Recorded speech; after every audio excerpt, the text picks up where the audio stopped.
Olá, queridos irmãos, graça e paz do Senhor Jesus, bom dia, bom início de semana, que Deus abençoe sua vida, sua casa. Estamos chegando com o nosso Café e Paz, eu sou o pastor Haroldo Félix, para o nosso 39º episódio. Quero compartilhar com você uma palavra, lembrando para você que a própria Bíblia diz que as misericórdias do Senhor se renovam sobre nós a cada manhã. Então hoje, especificamente, Deus renovou sobre você, sobre mim, sobre nós, a misericórdia dele, as misericórdias dele e o amor dele como um Pai celestial. Temos falado sobre paternidade e eu quero compartilhar com você mais um pouco desse tema de Romanos 8:15. Vamos orar?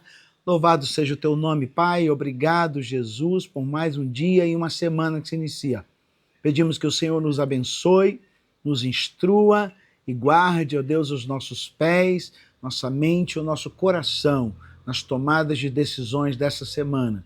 Entregamos tudo em tuas mãos e oramos agradecidos em nome de Jesus. Te louvamos e te bendizemos. Amém.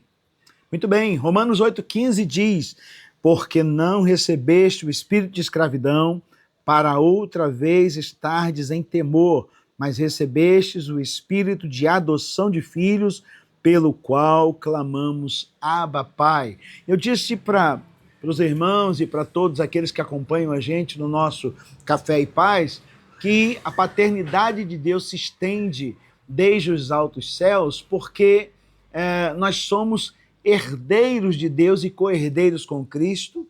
E quando Paulo menciona de que nós não recebemos um espírito de escravidão, diz o texto, porque não recebeste o espírito de escravidão, para outra vez estardes com medo, uma vez que a gente anda com o nosso Pai, né, a gente está sempre seguro. Você deve se lembrar, eu me lembro de muitas coisas, né? Não que tenhamos pais perfeitos, não é isso, mas em muitos momentos, quando andamos com os nossos pais, né, o nosso pai específico, né, a gente se sente guardado, a gente se sente mais protegido, ou não é? Porque a figura do homem, ela traz isso, a proteção.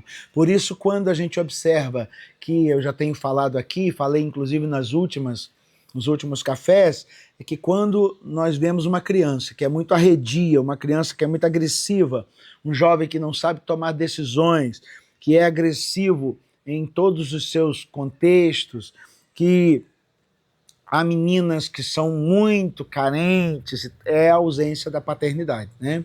E hoje nós temos um espírito de bastardia, né, que opera na vida cotidiana humana, né? Porque, na verdade, Adão se afastou do pai, né? O filho pródigo se afastou do pai. O ser humano se afastou do pai. E não estou falando mais do pai terreno, mas do pai celestial. E quando nós assim o fazemos, nós ficamos fragilizados em muitas demandas, né? Então, quando eu entendo que eu tenho um Pai, que Ele é celestial, que Ele é Deus, soberano, poderoso, já é um bom princípio para a gente começar a nossa semana, a nossa história, a nossa vida, ainda que muitas vezes algumas coisas da nossa história não dá certo, a gente volta e recomeça, não é verdade? Mas porque nós sabemos que tem um Pai celestial conosco, nos guardando, nos abençoando, tá? Então, quero compartilhar com você essa palavra nessa manhã, porque eu disse já e vou repetir que Deus, Ele conhece as nossas características, né? Ele sabe tudo sobre os seus filhos, Ele sabe até quantos cabelos nós temos na cabeça, Ele nos encoraja e não permite que tenhamos medo, né? Em Mateus 10:31 diz: não temais, pois mais valei vós do que muitos passarinhos, né? E ele diz: olhai as aves dos céus, olhai os lírios do campo, né? Aquele texto magnífico de Mateus, dos evangelhos, quando ele se coloca num Deus que cuida, um Deus que abençoa, que protege, né? Deus como Pai, ele é o protótipo, né? Nós somos parecidos com ele. Diz a palavra que nós somos a imagem e semelhança de Deus. O texto é Gênesis 1:27, que diz assim: e criou Deus o homem à sua imagem, e a imagem de Deus o criou, homem e mulher. E aí tem gente que gosta de brincar com esse negócio do ET. Deixa eu te falar, ET não existe. Porque ET é um ser que foi o quê? Saiu da onde? De outro planeta? Quem criou tudo foi Deus.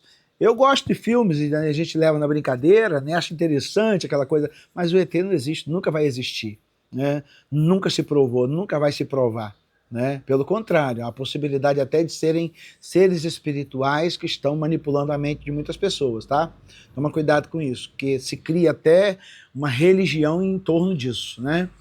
Então, esse Deus que é Pai, nós somos semelhantes a Ele, né? Outra coisa, que Deus como Pai, o Senhor sabe da sua existência, da nossa existência como filhos, e nós nos movemos e existimos nele. Isso é maravilhoso, porque nos dá aquela ideia de extremamente ser guardado, como diz o Salmo 91, né? Aquele que habita no esconderijo do Altíssimo, à sombra do Onipotente descansa. Nós existimos e somos, nos movemos em Deus.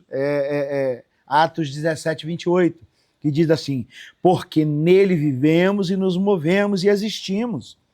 Como também alguns dos vossos poetas disseram, pois somos também a sua geração. Né? Então, eu gosto muito desse texto, porque é dele mesmo que sai o significado do nosso nome, que nós somos filhos de Deus. Né?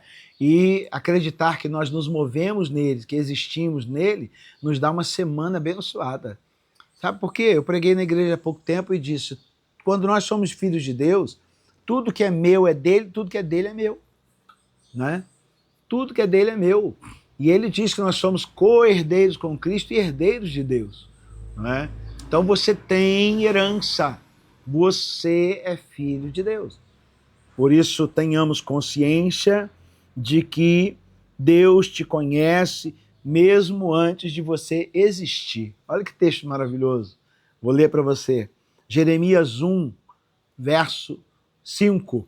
Diz assim, antes que te formasse no ventre, te conheci, e antes que saísses da madre, te santifiquei, às nações te dei por profeta.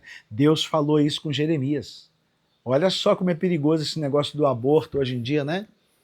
Deus planeja, Deus edita, Deus coloca a semente, a pessoa é gerada, porque veja bem, não há uma alma que antes de ser gerada no ventre da mãe ou antes de nascer, não tenha sido gerado antes no coração de Deus.